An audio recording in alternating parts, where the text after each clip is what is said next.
Hello everyone. Let's continue series of sentences.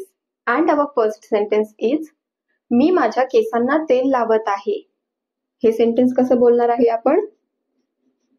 I am applying oil on my hair.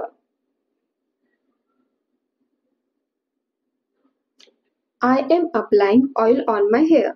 The next sentence is मी माझ्या केसांना तेल लावत नाही. I don't oil my hair. I don't oil my hair. मी माझ्या केसांना तेल लावत नाही. चिखलात चालू नको.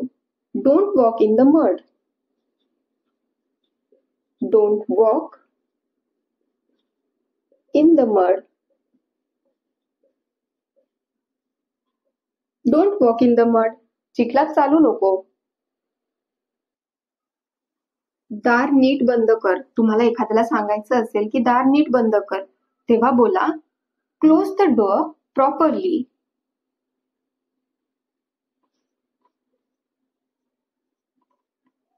Close the door properly. Close the door properly. जर तुम्हाला बोलायचं असेल की हे दार नीट बंद होत नाहीये, तर तुम्ही इंग्लिश मध्ये बोला this door is not closing properly.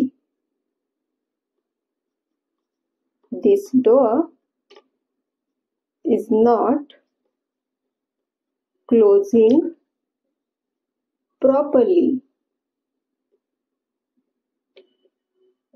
This door is not closing properly. हे दार नीट बंद होत नाहीये. द नेक्स्ट सेंटेन्स इज तू माझ्या कपड्यांना इस्त्री करशील का? तुम्हाला एखाद्याला बोलायचंय किंवा विचारायचंय की तू माझ्या कपड्यांना इस्त्री करशील का, तेव्हा बोला will you iron my clothes. Will you iron my clothes. Will you iron my clothes. तू माझ्या कपड्यांना इस्त्री करशील का?